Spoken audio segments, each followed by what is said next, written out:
अस्सलाम अलैकुम नाज़रीन, खुश आमदीद आप सब का उर्दू टीवी ऑफिशियल में, जहां हम इंसानियत, तारीख और साइंस के उन पोशीदा राज़ों को सामने लाते हैं जिन्हें वक्त ने सदियों से छुपा रखा है। नाज़रीन, आज हम एक ऐसी दरियाफ्त की बात करने जा रहे हैं जिसने पूरी साइंसी दुनिया को हैरान कर दिया है।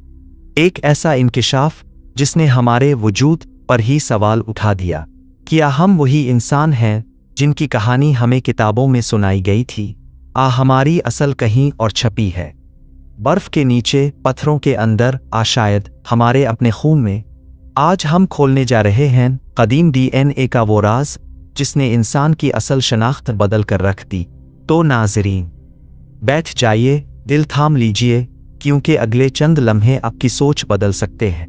नाज़रीन, ज़रा तसव्वुर कीजिए, अगर मैं आपसे कहूँ कि इंसानों की असल कहानी वो नहीं जो हमें किताबों में पढ़ाई गई है, अगर मैं कहूँ कि हमारी असल शायद किसी और दुनिया से जड़ी है, क्या आप यकीन करेंगे?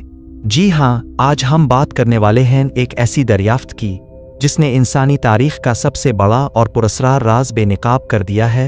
एक ऐसा लम्हा जब साइंस खुद हैरान रह गई और हर माहिर इंसान कदीमा ने कहा, ये नामुमकिन है।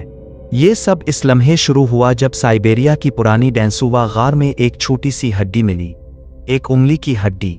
आम नज़र में ये हड्डी जैसे किसी भी कदीम इंसान की लगती थी, मगर जब साइंसदानों ने इसका माइटोकॉन्ड्रियल डीएनए और बाद में पूरा जेनोम तज्जिया किया, नतीजा पूरी दुनिया के लिए हैरानकुन था। उन्होंने पाया कि ये किसी मरूफ गिरोह, ना नेंदरथल ना हम से मील खाता था, बल्कि एक मुख्तलिफ अलग जीनियाती गिरोह का नुमाइंदा था। इसी नई शनाख्त को साइंसदानों ने नाम दिया डेनिसोवा। साइंस के मुताबिक डेनिसोवान की जीनियाती शाख लाखों साल पहले तरक्की की। अंदाजे मुख्तलिफ हैं, मगर आम तौर पर उनके अलग होने का वक्त लाखों साल पीछे जाता है। उनके आसार सिर्फ साइबेरिया में नहीं मिले, ताज़ा मुतालियात ने उनके मुमकिना वजूद को तबुत के बुलंदी इलाकों, जुनूब मशरकी एशिया और हता के चीन तक जोड़ा है। ये इशारा देता है कि डेनिसोवान एक वसी इलाकाई गिरोह थे, मुख्तलिफ ज़ैली आबादियों के साथ। उनका रहन सहन आम तौर पर शिकार और जमा करना था, पत्थर और हड्डी के औजार, जानवरों की खालें और गारों पथरीले मकामात पर रहाइश। माहौल अक्सर सख्त था, बर्फ, पतला ऑक्सीजन वाला हाई अलर्टियटी माहौल, मौसमी उतार चढ़ाव। इसका मुकाबला करने के लिए जिस्मानी और जीनियाती मुवाफ़क़त ज़रूरी थी। डेनिसोवान का पता लगाने और उनका जेनोम तरतीब देने के पीछे कई बैन अल-अक़वामी टीमें थीं।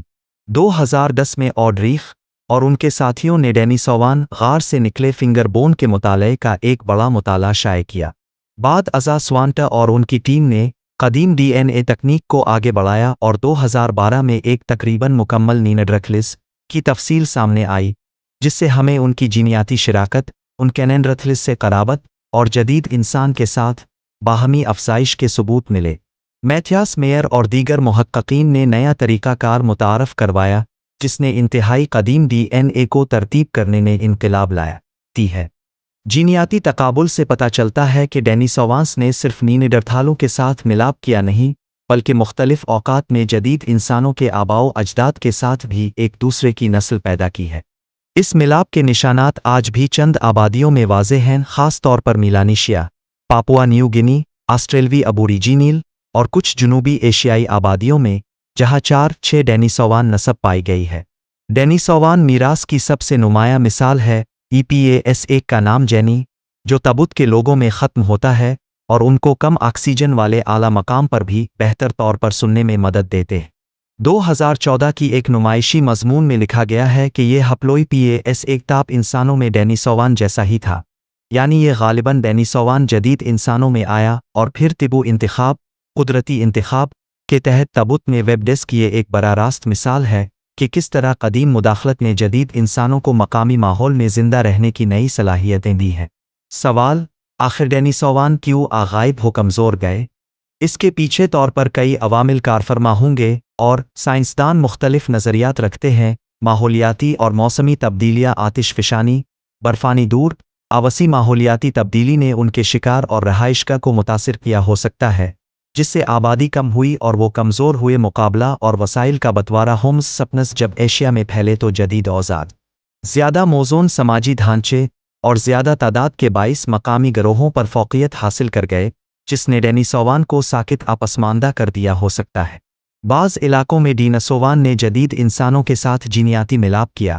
اس کا مطلب یہ بھی ہو سکتا ہے کہ مخصوص ڈینیسووان آبادیوں کی جینی منفردیت مدغم ہو گئی، یعنی وہ الگ طور پر ختم نہ ہو بلکہ جینز کے جدید انسانی تالاب میں شامل ہو جائے۔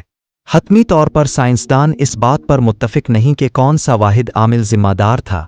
غالب گمان یہ ہے کہ یہ متعدد عوامل کا مجموعہ تھا جو وقت کے ساتھ انہیں کمزور کر گیا۔